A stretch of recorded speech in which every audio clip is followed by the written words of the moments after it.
NCBA Vice President of Government Affairs Colin Woodall says that although current fiscal concerns is the top priority in Washington, NCBA is continuing to push Congress to pass a farm bill before the deadline. We were also very optimistic there was going to be a farm bill by the end of 2012. Unfortunately, that's just not what we got. We're pretty disappointed that we didn't get a farm bill, and I think that there's going to be a lot of remorse over not getting that done. And the reason why is we have these major fiscal debates that still have to get done before we can actually do this farm bill. We've talked about sequestration. We're going to have a reauthorization or renewal of the continuing resolution that funds the government that's going to come up at the end of March.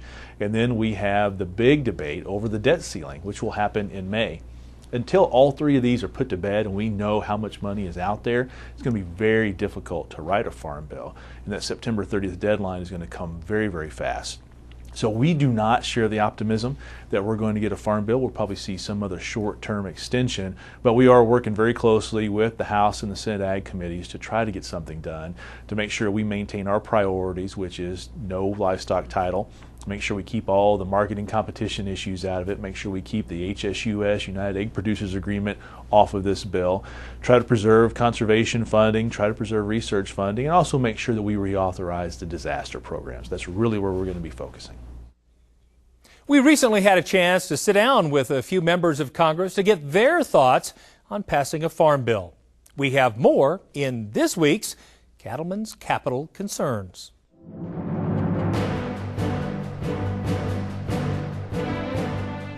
It would be nice to pass a farm bill, wouldn't it? I supported the farm bill that the Senate passed before I came here.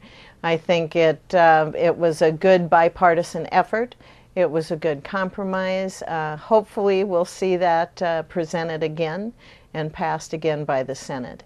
My concerns are, though, in dealing with the sequester, that if you count the direct payments in the Farm Bill as part of that balance that's talked about in order to meet the sequester, then why should we pass a Farm Bill? I'm afraid it's going to get pushed to the side. I hope that we do a Farm Bill. I was disappointed last year when the Senate passed the bill and the House didn't. They wouldn't take it up. And I think that there are, quite honestly, some political dynamics in the House that make it hard to do a farm bill, but we need to do one. I mean, if you look at agriculture, agriculture is one of the core strengths in the U.S. economy.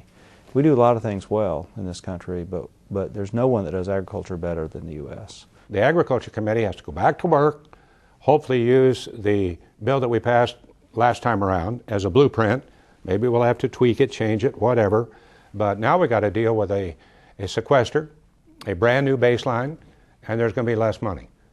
So agriculture stepped up the last time. We saved $24 billion. No other authorizing committee did that. Nobody that represented, well, let me put it another way. Only farmers and ranchers and their representatives stepped up and saved $24 billion and produced a bill. It looks like we're going to have to do it again. So now we're back in the new Congress and we've got to start over. And I know the Senate's working on it. I've talked with Senator Stabenow and some of my other colleagues on the Senate side, and they hope to put together in some fashion the agreements that they had reached last year on a new farm bill. And everywhere I go across the state, I travel around in my Ford pickup, I hear about the questions on the farm bill. And I think it's the uncertainty that's bothering our ag producers the most. It's just put a stake in the ground rather than continue like Washington does of just these one-year extensions, not putting any kind of permanence in place. Well, I think the farm bill that we will send out of the House, out of the Ag Committee this year will look an awful lot like last year's. It won't be a carbon copy. There's new people, new faces on the committee, but by and large I think we're going to see a farm bill that closely approximates last year's. The good news is I think we're actually going to get it on the floor.